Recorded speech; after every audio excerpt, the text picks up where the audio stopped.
Grand rising, grand arrival, grand return. Peace and blessings to the righteous and repentant alike. I am Sophia of the Americana Band of Indians, and this is your daily transportation report where we practice manipulating the incoming rays to the earth in a format that best serves our Creator. Today is Tuesday, October the 8th, 2024, 6 a.m. Eastern Daylight Time, coming to you from the Sunshine State. We have our sun at 15 degrees of Libra. Our moon is at 17 degrees of Sagittarius. We have a lot more activity today. Boy, it is moving. We still have this beautiful trine between Mars at 18 degrees of Cancer and Venus at 18 degrees of, is it exact? Wow. We have this exact trine between Mars and Venus at 18 degrees of Scorpio. Beautiful. We still have this ongoing relationship. Actually, it's a little bit different now. Let's go into it. We have a sextile between Chiron at 21 degrees of Aries and um, Jupiter at 21 degrees of Gemini, and now it's an exact trine with Mars. So we've got, or Mercury, I'm sorry, Mercury is now an exact trine with um, Jupiter. So Mercury is communication, intellect, and the mind. Jupiter is expansion, opportunity, and optimism. And this Mercury at 21 degrees of Libra is an exact opposition to Chiron, which is our deepest wounds and path to healing. So there's definitely a focus on the words that we use and how we use them and what we're saying. Probably a good day for mantras and things like that. We still have this square between Jupiter and Vesta, Vesta being related to our devotion, purity, and the sacred flame of ourself. And I would say we don't have Saturn side eyeing the sun anymore. That's done. But now we have a Neptune activation. So of course today is a Neptune alert. Whenever Neptune is activated, basically these are days when propaganda is likely to be running wild. So Neptune at 28 degrees of Pisces is side eyeing the black moon, which Lilith is at 27 degrees of Libra, and that's primal instincts, deepest desire, and shadow selves. So, and Neptune, of course, is spirituality, imagination, and transcendence.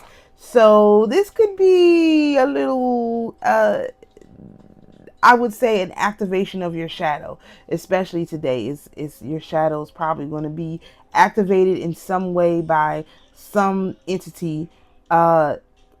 We also have an in conjunct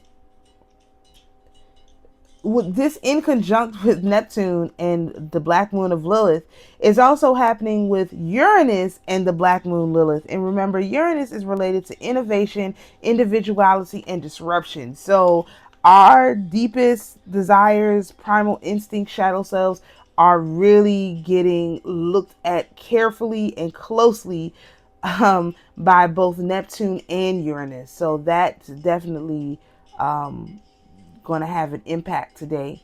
We also have an in conjunct.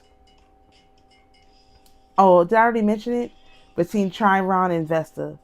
Oh no, I didn't. We also have an in conjunct between Chiron and Vesta.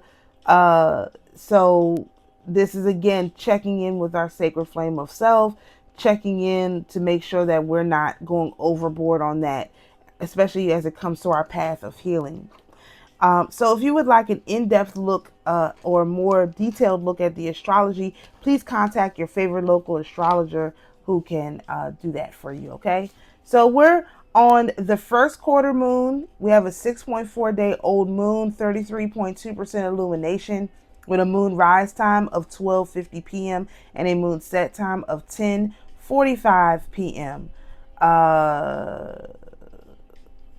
Yeah, that's still, moonrise is still first, so we haven't fully gone into the full moon season, because like I mentioned before, when the moon set and the moon rise time flip, that's when we're getting into the full moon basically season, and they switch back for the new moon. So today's numerology is, we are in an 8 day. Of course, the calculation is courtesy of calendarnumerology.com.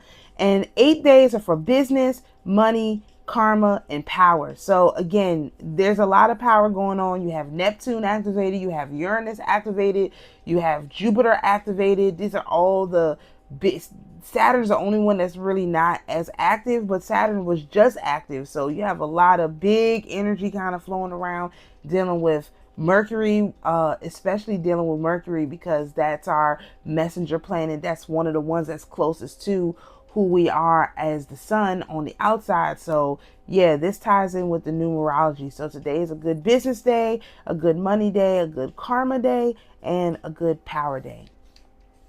All right, so for our astrotarography sun sign decan, we are in Three of Swords, which is internal liberation, and you can best transmute this by using the Three of Wands, which is external gratitude through the lens of the seventh house in Aries, which is don't be aggressive when cooperation is required. We're making a lot of deep internal changes, and it could feel like, oh, I need to challenge everything around you. No, you need to just accept the changes that are being made and go with the flow.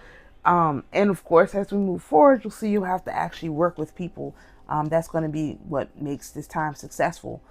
For our North Node decan, we are in Two of Wands, which is plans, travel, and new ideas. This is our outside influence card, and you can best transmute this with the Two of Swords, which is our intuition card. That's solutions, difficulties, and indecisions through the lens of the first house in Libra, which is to find yourself in others and look for your balance. Again, trying to use your intuition, and instead of looking at these things as difficulties and indecisions, is literally using your intuition to solve various problems and not just kind of allowing them to do whatever they're going to do. No, use your intuition to deal with this stuff. Don't just, kind of let it fester, right? Not going to be helpful today. All right, so for our yearly progressions and predictions on our solar tree, we are in Venus energy, which goes until October the 17th, and that's the Eight of Swords. This is our natural disaster card, and it's also overthinking, self-criticism, and entrapment. You can best transmute this with the Eight of Wands, which is travel, movement, and communication through the lens of the ninth house in Gemini, which is to learn how to properly use words and wisdom. So again, know when to hold them, know when to fold them. Natural disasters are really prevalent at this time, and you want to make sure that you are doing what you need to do to prepare yourself. That's the properly using words and wisdom. The wisdom is to know now is not the time to think that this stuff is not going to affect me. If they say it is, it is. So keep your eye out, especially in Florida this week.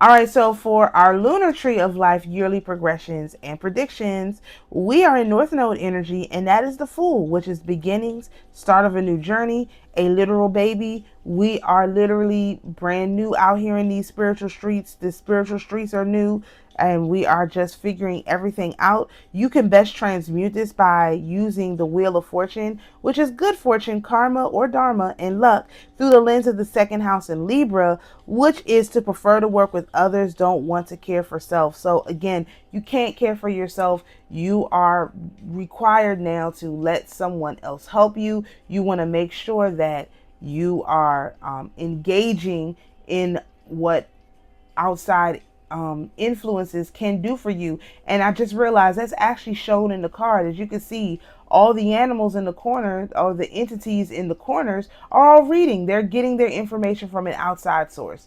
And that's kind of like how we are now. So if you enjoy this type of astrology content, please feel free to join us over on YouTube, where my handle is Sophia Spiritualite. If you'd like access to our monthly calendar, which includes these slides, please feel free to join us on the Schumann Mystery School. That's where that information is available. Thank you for joining us for today's daily transportation report. Peace and blessings, and we'll see you tomorrow.